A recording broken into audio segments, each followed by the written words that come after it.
औज़ुबिल्लाहिमिनश्शैतानिर्रजीम बिस्मिल्लाहिर्रहमानिर्रहीम।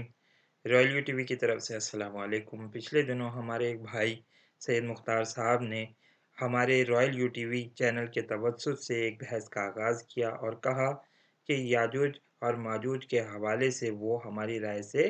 मुत्तफ़िक नहीं हैं। तो हमने उनसे वादा किया था कि हम याजूज और माजूज के मौजू पर एक वीडियो बनाएंगे। आज की वीडियो में इस तवील वीडियो में याजूज और माजूज के टॉपिक को डिस्कस किया जाएगा। आप लोगों से गुजारिश है कि हमारे चैनल को सब्सक्राइब करने के साथ साथ बेल आइकन के बटन को भी हिट करें, साथ साथ वीडियो को लाइक या डिसलाइक करना मत भूलें। याजूज और माजूज के मुतालिक आजकल यूट्यूब पर और दीगर दूसरे फोरम्स पर एक बहस शद्दुमत के साथ जारी है, जिसमें शेख इमरान हुसैनी के हवाले से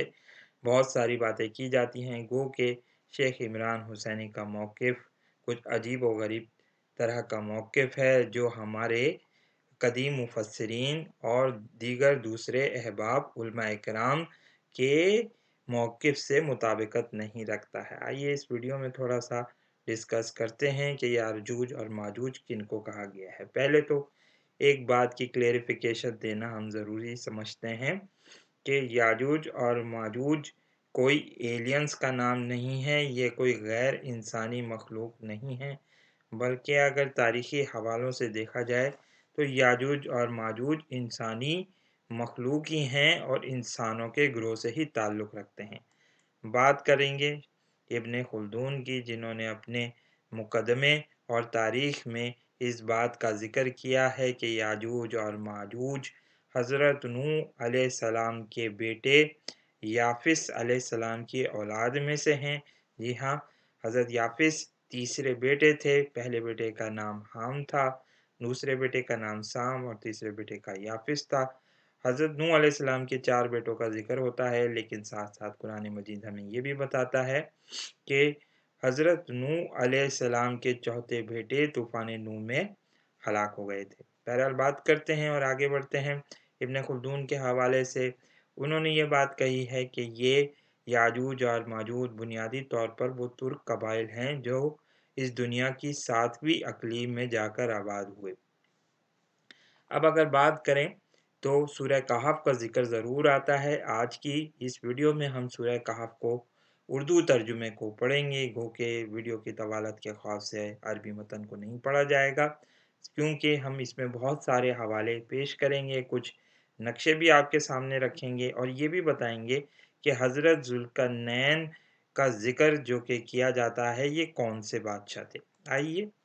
पढ़ते हैं और देखते हैं कि क्या लिखा हुआ है। सबसे पहले तो हम आपको ये बात बताते चलें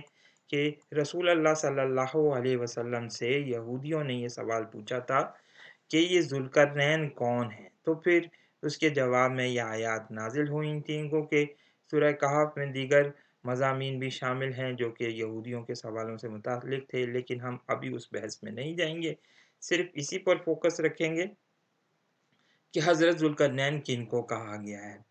थोड़ी सी बात करते हैं और फिर उसके मुतालिक आपको बताएंगे कि हज़रत ज़ुल्करनैन किन बादशाह को कहा गया है। और ए मोहम्मद सल्लल्लाहु अलैहि वसल्लम, ये लोग तुमसे ज़ुल्करनैन के बारे में पूछते हैं, इनसे कहो मैं इसका हाल तुमको सुनाता हूँ, उसका कुछ हाल तुमको सुनाता हूँ। ये आयत नंबर 83 से शुरू होता है मजमून सूरह कहफ का, आप देख सकते हैं, इसके तर्जुमे को पढ़ भी सकते हैं।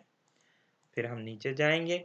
हमने इसको ज़मीन में इक़्तिदार अता कर रखा था और इसे हर किस्म के असबाब व वसाइल बख्शे थे। इसने पहले मगरिब की तरफ एक मुहिम का सरो सामान किया, हत्ता कि वो गुरूब आफ्ताब की हद तक पहुँच गया। अब बात करते हैं ज़ुल्करनैन अलैहिस्सलाम की। देखिए, सबसे पहले कुरान मजीद ये बात कहता है कि ये कोई एक नेक दिल बुज़ुर्ग बादशाह थे, मुसलमान बादशाह थे, जिनका अल्लाह पर ईमान बहुत गहरा था। ये कोई नबी नहीं थे, लेकिन अल्लाह ताला ने इनको बड़ी ही दौलत और सरवत से नवाजा था और ये बात बताई थी कि देखो, तुमने नेक दिल होने का सबूत देना है और साथ साथ दुनिया में अल्लाह ताला के पैगाम को आम करना है। अमूमी तौर पर कदीम ज़माने में मुसलमानों के उस वक्त ये बात कही जाती थी कि ये शायद अलेक्जेंडर द ग्रेट के मुतालिक बात कही गई है, लेकिन फिर मौलाना अबुल कलाम आज़ाद ने इस तमाम आरा को रद्द किया और कहा कि ये बुनियादी तौर पर साइरस द ग्रेट यानी कोरुश बादशाह के मुतालिक ये बात कही गई है, क्योंकि सिकंदर आज़म पर ये ज़ुल्करनैन की जो इस्तिलाह है उसका इतलाक इसलिए नहीं हो सकता क्योंकि सिकंदर आज़म एक गुमराह कुन बादशाह था। उसका अल्लाह ताला पर ईमान नहीं था, वह असनाम परस्ती यानी बुत परस्ती में मुलव्विस था और दीगर दूसरे बुरे कामों में, जिसके मुतालिक ये भी कहा जाता है कि वो हम जिन्स परस्ती में भी मुब्तला था। इसलिए उस पर ये इस इस्तिलाह का इतलाक नहीं हो सकता। थोड़ी सी बात करेंगे, आज से 100 साल पहले कोरूश बादशाह का एक कुतबा दरियाफ्त हुआ। एक ऐसी उनकी तस्वीर दरियाफ्त हुई जिसने ये बात साबित कर दी कि ये वही बादशाह हैं जिनका जिक्र कुरान मजीद में हुआ है। यहाँ आप देख सकते हैं कि इनकी इस तस्वीर में इनको एक ताज पहनाया हुआ देखा जा सकता है जिसमें 2 सींग बने हुए हैं और यही बात कही जाती है कि ये ज़ुल्करनैन इसीलिए इनको कहा जाता था क्योंकि इनके ताज में 2 कर्न यानी 2 सींग मौजूद हुआ करते थे। इसको थोड़ा-सा बड़ा करके दिखाएँगे, ये आप यहाँ पर देख सकते हैं। साथ-साथ इनके 4 पर भी आप देख सकते हैं। इससे मुराद ये ली जाती थी कि ये 4 पर बुनियादी तौर पर इनकी सल्तनत के वसी व अरीज़ होने का एक मुँह बोलता सबूत है, एक बहुत बड़ा गहरा सबूत है, जिसको आप देख सकते हैं इस तस्वीर में। और यही वजह थी कि ये बात कही गई कि इनका जो इक़्तिदार था, जैसे कि कुरान मजीद यहाँ पर ज़िक्र भी कर रहा है कि उनका इक़्तिदार बहुत बड़ा था, इनके वसाइल बहुत बड़े थे। ये बात आपको बताते चलें कि कोरूश बादशाह यानी साइरस द ग्रेट करीबन 600 क़ब्ल मसीह से 530 क़ब्ल मसीह तक रहे हैं, यानी करीबन 70 साल की उम्र इन्होंने पाई। और साथ-साथ ये भी हमें फिर ज़िक्र मिलता है कि आगे चलकर इन्होंने एक बड़ी वसी व अरीज़ सल्तनत यानी लीडिया और मीडिया की सल्तनत को एक कर दिया था। ग़ालिबन ये एक वजह भी हो सकती है जिसकी बुनियाद पर इनको ज़ुल्करनैन कुरान मजीद में कहा गया है, क्योंकि इन्होंने लीडिया और मीडिया की जो 2 बड़ी सल्तनत थी उनको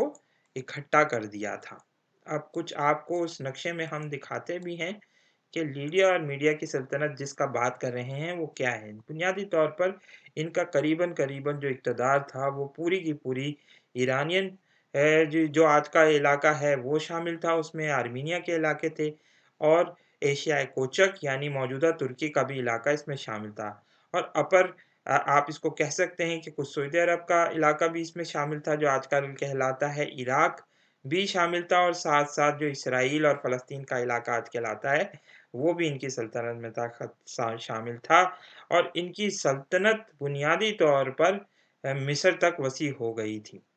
अब हम पढ़ के सुनाएँगे ग़ालिबन, और सीथिया तक ये वो पहुँचे थे, तो इसका मतलब यही है कि कॉकेसस तक भी इनकी सल्तनत वसी व अरीज़ हो चुकी थी शुमाली कफ़कास की। हम नक्शे में दोबारा आएँगे और आपको बताएँगे कि ये कहाँ पर मौजूद है, लेकिन फिर आगे बढ़ते हैं और फिर थोड़ा-सा अंदाज़ा होता है कि जो सूरह कहफ में ज़ुल्करनैन अलैहिस्सलाम की 3 मुहिम्मात का ज़िक्र होता है, वो बुनियादी तौर पर कौन-सी मुहिम्मात हैं जिनका हम इतलाक इनकी हिस्ट्री पर कर सकते हैं। आइए पढ़ते हैं, मज़ीद पढ़ते हैं कि हमने इसको ज़मीन में इक़्तिदार अता कर रखा था और इसे हर किस्म के असबाब व वसाइल बख्शे थे। यहाँ तक तो हमने ये बात कर ली। इसने पहले मग़रिब की तरफ मुहिम का सामान किया, हत्ता कि वो जब गुरूब आफ़ताब की हद तक पहुँच गया तो इसने सूरज को एक काले पानी में डूबते देखा। अब हम थोड़ा-सा नक्शे को खोलते हैं और देखते हैं कि ये किस इलाके की बात की जा रही है। पहले तो ये बात समझ लीजिए कि अगर ये ईरान से निकले हैं और ऊपर चूँकि इनकी सल्तनत का जो दारुल हुकूमत था वो ईरान में ही मौजूद था। यहाँ पे एक और दिलचस्प बात बताते चलें कि ये हज़रत ज़रतश नबी, जो कि एक नबी थे जिन्होंने ज़रतश मज़हब का जिनसे आगाज़ होता है, उनके ही ये एक शागिर्द के तौर पर हुकूमत करते थे, नेक दिल बादशाह थे, मुसलमान बादशाह थे और इनका जो पाया-तख़्त था वो ईरान में था। अगर हम ये बात मान लें तो ये ईरान से निकले हैं और ऊपर की तरफ गए हैं, यानी मग़रिब की तरफ गए हैं और फिर ये होते-होते अगर ये इनका बीच में कर लें तो ये मगरिब से निकल के ऐसे ही दाखिल हुए हैं और ये ऐसे दाखिल होते चले गए, ऊपर की तरफ आ गए हैं कॉकेसस के इलाके में और यहाँ कहीं इन्होंने जो काले पानी की बात की गई वो बहरे अस्वद के करीब इस इलाके में कॉकेसस के इलाके में जो है बुनियादी तौर पर इन्होंने इस इलाके में एक सूरज को काले पानी में डूबते देखा है। अगर कुरान मजीद के आगे के मज़मून में हम देखें तो इससे साफ ये महसूस होता है कि इनकी ये मुहिम बुनियादी तौर पर इस इलाके को फ़तह करने के लिए थी और दीगर जो दूसरी मुहिम्मात का ज़िक्र हुआ है उससे ये साफ महसूस होता है कि जब वो आगे बढ़े हैं तो इनका मकसद इलाकों को फ़तह करना नहीं था बल्कि शायद उनका मकसद दुनिया देखना था। हम आगे पढ़ेंगे और लाएँगे लेकिन इस इलाके में अगर आप देखें तो यहीं कहीं किसी करीब में इलाके में इन्होंने सूरज को डूबते देखा है और हमने आगे एक दीगर दूसरी वीडियोज़ में ये इस बात की वज़ाहत की है कि बहरा अस्वद एंड टाइम्स में बड़ा अहमियत का हामिल है। यही वो इलाका है जहाँ इस वक़्त अज़रबैजान और आर्मीनिया के दरमियान लड़ाई हो रही है और क़ुर्ब क़यामत की जो अलामात हैं उसके हवाले से ये इलाका इंतहाई अहम हो जाता है। साथ-साथ ये भी आपको बताते चलें कि आइंदा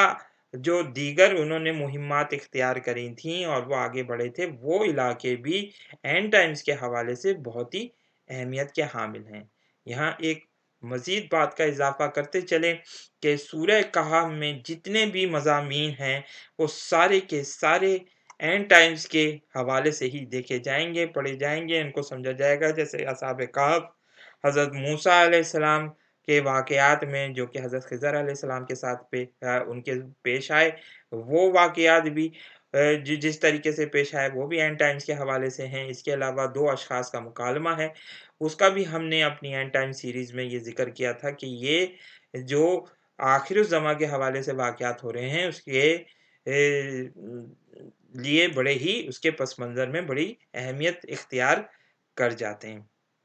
आइए मज़ीद पढ़ते हैं और वहाँ उसे एक कौम मिली, हमने कहा ए ज़ुल्करनैन तुझे ये मक़दरत भी हासिल है कि इनको तकलीफ़ पहुँचाए और ये भी इनके साथ नेक रवैया करे। इसने कहा जो इनमें से ज़ुल्म करेगा हम इसको सज़ा देंगे, फिर वो अपने रब की तरफ पलटाया जाएगा और वो उसे और ज़्यादा सख्त अज़ाब देगा। जो इनमें से ईमान लाएगा और नेक अमल करेगा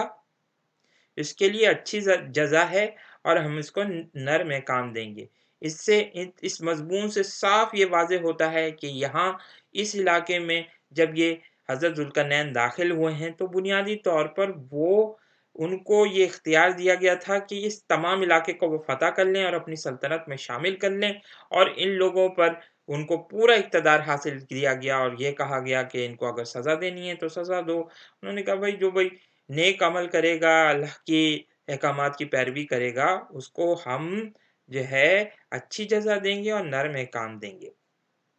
मज़ीद पढ़ते हैं,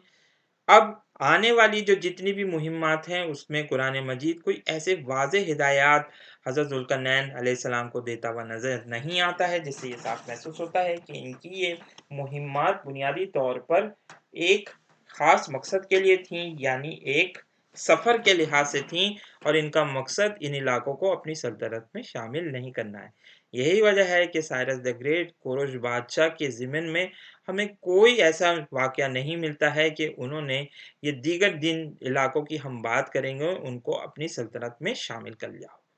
फिर उसने एक दूसरी मुहिम की तैयार की यहाँ तक कि तुलुए आफ़ताब की हद तक जा पहुँचा। वहाँ उसने देखा कि सूरज एक ऐसी कौम पर तुलू हो रहा है जिसके लिए धूप से बचने का कोई सामान हमने नहीं किया है। ये हाल था उनका और ज़ुल्करनैन के पास जो कुछ था इसे हम जानते हैं थे। बहरहाल ये दूसरी मुहिम का ज़िक्र किया गया जिससे ये साफ महसूस होता है कि उन्होंने मशरिक़ का रास्ता इख्तियार किया था। अब अगर हम ऊपर की तरफ से बढ़ेंगे इस इलाके में तो हमें फिर एक वास्ट प्लेन मिलता है काज़ाकिस्तान, उज़्बेकिस्तान, ताजिकिस्तान क्वाइट ये भी पॉसिबल हो सकता है कि वो लद्दाख के इलाके से, तिब्बत के इलाके से गुज़रे हों, मंगोलिया के इलाके से गुज़रे हों, यहाँ पर आगे बढ़ते हुए یہ بہت واللہ اعلم بالصواب ہمیں جو ہماری رائے کے مطابق یہی ہے کہ اس واسٹ پلین سے وہ گزرے ہیں۔ یہ واسٹ پلین کے متعلق تبت کے متعلق آپ کو بتاتے چلیں کہ تبت کا علاقہ بنیادی طور پر ایک واسٹ پلین ہے، یہاں پر کوئی درخت آپ کو نہیں ملے گا، بالکل فلیٹ یہ ایریا ہے، دنیا کا چھت یہ کہلاتی ہے، یہاں انتہائی ٹھنڈ پڑتی ہے اور کوئی بھی اگر اس میں آپ دیکھا جائے تو ان کے پاس کوئی ایسا ذریعہ نہیں ہوتا ہے جس سے یہ کہا جا سکے کہ یہ علاقہ کسی بھی لحاظ سے دھوپ سے بچنے کا یہاں پر کوئی سامان ہے، یہاں پر درختوں کی موجودگی نہیں ہے، کسی بھی طریقے سے کسی بھی علاقے کو اگر ہم دیکھیں تو یہاں پر درخت موجود نہیں ہیں، بلکہ پورا کا پورا یہ علاقہ ایک فلیٹ علاقہ کہلاتا ہے اور آگے چل کر یہ منگولیا کا علاقہ بھی پاسبل ایک ہو سکتا ہے کہ یہ منگولیا کے علاقے کی بات کہی گئی ہو جہاں پر کوئی بھی درخت سے چھپنے کا سامان یعنی دھوپ سے چھپنے کا سامان موجود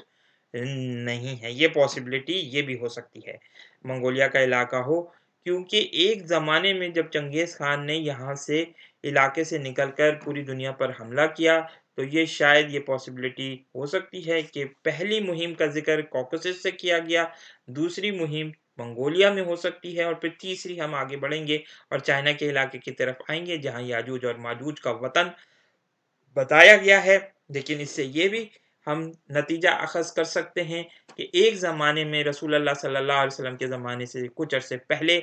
جو کوکسس کے علاقے سے ہی ان یاجوج اور ماجوج یعنی انہی ترکوں کے وطن سے نکل کر پہلی قوم نے اپنا پہلا حملہ کیا تھا، دوسرا حملہ منگولیا سے ہوا اور پھر تیسرا حملہ اب جو ہے وہ ہونا باقی ہے اور پھر ہم آہستہ آہستہ اس کی طرف بڑھ رہے ہیں۔ تو یہ پاسبلٹی یہ ہو سکتی ہے کہ یہ منگولیا کا علاقہ یہاں پر بیان کیا گیا ہو یا تبت کا علاقہ یہاں پر بیان کیا گیا ہو۔ یہ تمام کے تمام علاقے چنگیز خان کے زمانے میں بڑی اہمیت کے حامل ہو گئے تھے۔ چنگیز خان کے متعلق تھوڑی سی بات آپ کو بتاتے چلیں کہ اس نے اس زمانے میں تمام تاتاری قبائل کو جو ان علاقوں میں پھرتے رہتے تھے، تبت کے علاقے میں، منگولیا کے علاقے میں، ان کو اکٹھا کر کے پھر پورے چائنا پر قبضہ کر لیا تھا اور پھر آگے بڑھ کر سینٹرل ایشیا میں خواجہ کی سلطنت کو تتر بتر کر دیا تھا۔ تو یہ پاسبلٹی یہاں پر ہو سکتی ہے۔ اب یہاں پر ایک مزید بات کا اضافہ کرتے چلیں جو شیخ عمران حسینی نے جس طریقے سے خزر کے قبائل کو یاجوج اور ماجوج کے قبائل سے ملا دیا ہے، وہ عجیب منطق اس کی سمجھ نہیں آتی، کسی بھی طور پر بھی وہ قرآنی اعتبار سے ثابت نہیں ہوتا ہے۔ تمام کے تمام مفسرین اس بات پر متفق نظر آتے ہیں کہ یاجوج اور ماجوج سے مراد وہ چینی اور منگولی قبائل ہیں جو قدیم زمانے سے ان علاقوں میں آباد ہیں اور قرآن مجید انہی حوالوں سے ذکر کرتا آیا ہے۔ ہم تھوڑی سی بات کریں گے ماڈرن چائنا کی طرف بھی آئیں گے، لیکن ہم اس طرف بڑھ رہے ہیں اور پھر پڑھتے ہیں کہ وہ کون سا علاقہ تھا جہاں پر یہ شاید جو ہے سد سکندری یعنی حضرت ذوالقرنین علیہ السلام کی جو دیوار تھی وہ قائم کی گئی تھی۔ آئیے پڑھتے ہیں۔ پھر اس نے ایک اور مہم کا سامان کیا، یہاں تک کہ جب دو پہاڑوں کے درمیان پہنچا تو اسے ان کے پاس ایک قوم ملی جو مشکل ہی سے کوئی بات سمجھتی تھی۔ یہاں یہ پاسبلٹی بہت زیادہ گہری ہوتی چلی جاتی ہے کسی ایسی قوم کے متعلق جس کی زبان مشکل ترین زبان تھی، اور شاید یہی وجہ ہے کہ ہم اس بات کو اس نتیجے پر منطبق کر سکتے ہیں کہ یہ قوم چائنیز قوم ہو سکتی ہے اس علاقے میں، کیونکہ چائنیز کے متعلق یہی بات کہی جاتی ہے۔ چائنیز جاپنیز جتنی بھی یہ لینگویجز ہیں یہ انتہائی مشکل زبانیں ہیں اور ان کو سیکھنا بہت ہی مشکل ہے۔ ان لوگوں نے کہا کہ اے ذوالقرنین، یاجوج اور ماجوج اس سرزمین میں فساد پھیلاتے ہیں، تو کیا ہم تجھے کوئی ٹیکس اس کام کے لیے دیں کہ تو ہمارے اور ان کے درمیان ایک بند تعمیر کر دے۔ یہاں پر ایک بات کہی، اب مزید آگے بڑھتے ہیں۔ اس نے کہا جو کچھ میرے رب نے مجھے دے رکھا ہے وہ بہت ہے، بس تم محنت سے میری مدد کرو، میں تمہارے اور ان کے درمیان بند بنائے دیتا ہوں، مجھے لوہے کی چادریں لا کر دو۔ آخر جب دونوں پہاڑوں کے درمیانی خلا کو اس نے پاٹ دیا تو لوگوں سے کہا کہ اب آگ دہکاؤ، حتیٰ کہ جب یہ آہنی دیوار بالکل آگ کی طرح سرخ ہو گئی तो इसने कहा, लाओ अब मैं इस पर पिघला हुआ तांबा उंडेलूँगा। ये बंद ऐसा था कि याजूज और माजूज इस पर चढ़कर भी ना आ सकते थे और इसमें नकब लगाना इनके लिए और भी मुश्किल था। ज़ुल्करनैन ने कहा, ये मेरे रब की रहमत है, मगर जब मेरे रब के वादे का वक़्त आ जाएगा तो वो इसको पैबंद खाक कर देगा और मेरे रब का वादा हक है। अब अगर हम आगे पढ़ें, देखें इस इलाके को, इसी नक्शे को फ़ॉलो करें, तो यहाँ ये कोई एंटर होते हैं और इस इलाके में दाखिल हो जाते हैं। अब जो हम बात करेंगे आगे, सबसे पहले हम ये बात बताते चलें कि ये शायद मंगोलिया के इलाके से गुज़रे और फिर ये आगे बढ़ते-बढ़ते शायद नॉर्थ और साउथ कोरिया के इलाके में दाखिल हुए हैं, क्योंकि यही वो हद है। यहाँ पर इससे ये बात भी हमें पता चलती है कि ये इलाका पहाड़ी इलाका है और यहीं कहीं जो 2 पहाड़ों के दरमियान ये बनाई गई हो, पॉसिबिलिटी ये बहुत मौजूद है, वल्लाह आलम बिस्सवाब, कि ये नॉर्थ और साउथ कोरिया के ही दरमियान जो प्योंगयांग से इलाके आगे बढ़ता है, यहीं कहीं पहाड़ों के दरमियान कोई ये दीवार कायम की गई हो। और इससे एक और चीज़ भी इस इन आयात में ज़िक्र है कि उन्होंने आगे अगर हम पढ़ें तो उन्होंने लोहे की चादरें मँगवाई थीं और साथ-साथ ये भी कहा था कि इस पर पिघला हुआ तांबा उंडेलूँगा। यहाँ पॉसिबिलिटी ये बात नज़र आती है कि ये नॉर्थ कोरिया का इलाका तांबे के एतबार से, कॉपर के एतबार से बहुत रिच समझा जाता है, बड़ी एनरिच मिनरल्स यहाँ पर पाई जाती हैं, जिससे ये लगता है कि इसी इलाके में तांबा इन्होंने लिया होगा और शायद इस दीवार पर लगा दिया होगा और यहाँ पर ये दीवार बना दी गई होगी। कुछ अहादीस से भी इन बातों की वज़ाहत होती है, जो ये बात कह रहे हैं कि याजूज और माजूज जब हमने कहा, तो ये चाइनीज़ और north Korean, south Koreans, Japan ये कौमें हो सकती हैं और ये लोग रॉकेट टेक्नोलॉजी में भी बड़ी शानदार अपनी सलाहियतें रखते हैं। अगली इस वीडियो के सीरीज़ में अगले पार्ट में हम थोड़ा-सा ज़िक्र करेंगे मॉडर्न टेक्नोलॉजी के एतबार से और ये भी बताएँगे कि माओ ने जो चाइनीज़ के मुतालिक बात कही थी वो क्या थी? ये दीवार को जितनी अच्छी एक्सप्लेनेशन जो कुरान मजीद बयान करता है, माओ ज़ेतुंग ने जिस तरीके से कहा था वो इंतहाई ज़बरदस्त वो ये बात कही जाती है। लेकिन ये वीडियो के अगले आने वाले हिस्से में हम आपको बताएँगे। लेकिन पहले हम ये बात बताते चलें कि अल्लाह ताला के इस फरमान में जो कि सूरह कहफ में ज़िक्र किया गया, इसमें ये बात कही गई थी कि ये मेरे रब की रहमत है, मगर जब मेरे रब के वादे का वक़्त आ जाएगा, तो वो इसको पैबंद खाक कर देगा और मेरे रब का वादा बरहक है। अगर बात की जाए थोड़ी-सी हम मज़ीद आगे बढ़ते हैं, तो इससे यही मुराद ली जा सकती है कि कुरान मजीद हमें ये बात बता रहा है कि ये कुर्ब क़यामत के करीब ये वाक़यात पेश आएँगे और इस रोज़ हम लोगों को छोड़ देंगे कि समंदर की मौजों की तरह एक-दूसरे से गुत्थम-गुत्ता हों और सूर फूँका जाएगा। फिर इसके बाद सूर फूँका जाएगा, समंदर की मौजों की तरह गुत्थम-गुत्था हो जाएँगे। इससे मुराद यही ली जा सकती है कि एक थर्ड वर्ल्ड वॉर छेड़ी जाएगी, जहाँ लोग आपस में गुत्थम-गुत्ता हो जाएँगे। मौजूदा दौर में भी आप देख रहे हैं कि पूरी दुनिया में इस वक़्त फ़सादात हो रहे हैं, हंगामे हो रहे हैं, लड़ाई हो रही है, लोग आपस में एक-दूसरे से गुत्थम-गुत्ता नज़र आते हैं, जिससे ये साफ महसूस होता है कि अब वो वक़्त करीब आ चुका है जब याजूज और माजूज के ज़िमन में ये चीज़ खोल दी जाएगी, ये दीवार गिर जाएगी। अगली वीडियो की इस अगले पार्ट में हम आपको अहादीस का हवाला देंगे, यहाँ कुरानी आयत का हवाला दिया गया आखिर में बिल्कुल इस वीडियो की इस पार्ट के आखिर में हम सूरह अल-अंबिया का हवाला देना ज़रूरी समझते हैं, जहाँ फिर एक दफ़ा फिर अल्लाह ताला याजूज और माजूज का ज़िक्र करते हैं। आयत नंबर 96 को पढ़ते हैं। जब याजूज और माजूज खोल दिए जाएँगे और वो हर बुलंदी से निकल पड़ेंगे और वादा बरहक के पूरा होने का वक़्त करीब आ लगेगा, तो यकायक इन लोगों के दीदे फटे के फटे रह जाएँगे जिन्होंने कुफ़्र किया था। कहेंगे, हाय हमारी कमबख्ती! हम इस चीज़ की तरफ से गफ़लत में पड़े हुए थे, बल्कि हम ख़ताकार थे। जैसे कि हम अपनी वीडियोज़ में ये बार-बार कह रहे हैं कि ये वादा बरहक होने का जो वक़्त है वो आ लगा है, क्योंकि दावतुल अर्द के मामले में भी हमने ये कहा था कि दावतुल अर्द ख़ास तौर पर उन लोगों से कलाम करेगा जिन्होंने कुफ़्र किया और यहाँ पर भी वही बात की गई और लगता ये है कि आलिम कुफ़र पर अब एक इंतहाई शदीद अज़ाब नाज़िल होने वाला है, जिसके असरात हमें नज़र आ रहे हैं। हम अपनी वीडियोज़ में बारहा اس کا ذکر کر رہے ہیں اور یاجوج اور ماجوج یعنی جاپنیز اور چائنیز پھر پوری قوت سے ان قوموں پر اور نارتھ اور ساؤتھ کورینز کی بھی مدد حاصل ہوگی، ان قوموں پر